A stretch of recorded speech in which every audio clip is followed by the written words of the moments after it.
गर्व से कहो हम मौर्य हैं और चंद्रगुप्त मौर्य के वंशज हैं, सम्राट अशोक के वंशज हैं। था सूर्य चमकता मौर्यों का घनघोर बदरिया डरती थी, था शेर गरजता सीमाओं पर बिजली भी आहें भरती थी। आज तुम भिख मंगे हो, आज नहीं स्वीकार रहे हो कि तुम क्या हो, तुम्हारी हालत क्या है, सत्ता में तुम्हारा स्थान कहाँ है, और कहते हो गर्व से कहो मौर्य है। एक वो मौर्य हुआ करते थे, इतिहास में उठाकर देख लो, जो मौर्य का साथ देते थे, और आज मौर्य ही मौर्य को लात मार रहा है, मौर्य ही मौर्य के पीठ पे खंजर भोंक रहा है। ये सत्य है या नहीं है, ये आप अपनी आंखों से देख पा रहे हो, लेकिन इसके बारे में बोलेगा कौन, बात कौन करेगा? भयभीत। अरे भैया किससे भयभीत हो आप? आज तक मौर्य वंश आज तक जितनी ऊंचाई पर पहुंचा था, आज तक कोई इतिहास नहीं पहुंचा है। इतिहास उठाकर देख लीजिए, इतिहास के पन्नों पर सम्राट अशोक, सम्राट चंद्रगुप्त मौर्य, आप उन्हीं के वंशज हो।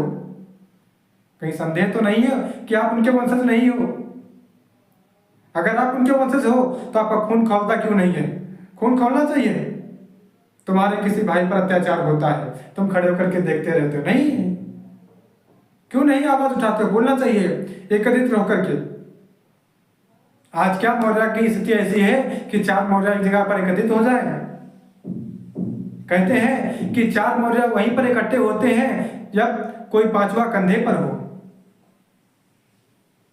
अगर 5वां कंधे पर नहीं होगा तो क्या 4 मौर्य इकट्ठे नहीं होंगे? इसका अर्थ समझ रहे हैं आप कि आपकी कितनी खराब स्थिति आ गई है? इस पे विचार करने वाला प्रश्न है या नहीं है? आप गर्व से नहीं कह पा रहे हो कि हम मौर्य हैं, और जब कहते हो कि हम मौर्य हैं, हम मौर्य के वंशज हैं, तो कितना सर झुका करके बोलते हो, और सम्मान से कहना चाहो कि हम चंद्रगुप्त मौर्य के वंशज हैं, सम्राट अशोक के वंशज हैं। और कौन सम्राट अशोक, कौन चंद्रगुप्त मौर्य?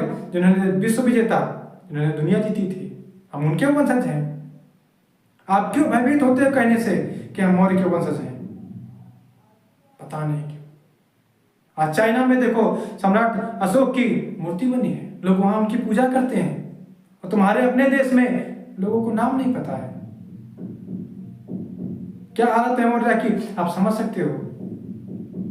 आगे आपकी जिम्मेदारी है कि आप सम्राट चंद्रगुप्त मौर्य और सम्राट अशोक का नाम कैसे मिट्टी में दबाते हो या उनको ऊपर उभारते हो। वो तो इतिहास में ऊपर थे ही, लेकिन आज जो मौर्य की स्थिति है उनको देख करके क्या लगता है कि ये उन्हीं के खानदान है। अगर पुत्र ऐसा है तो पिता कैसा होगा?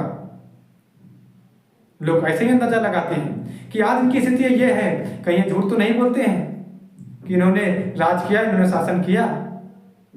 और लोग जब ऐसा बोलते हैं तो ये मौर्यों को खुद भी संदेह होता है, क्या हम राजा रहे हैं देश के?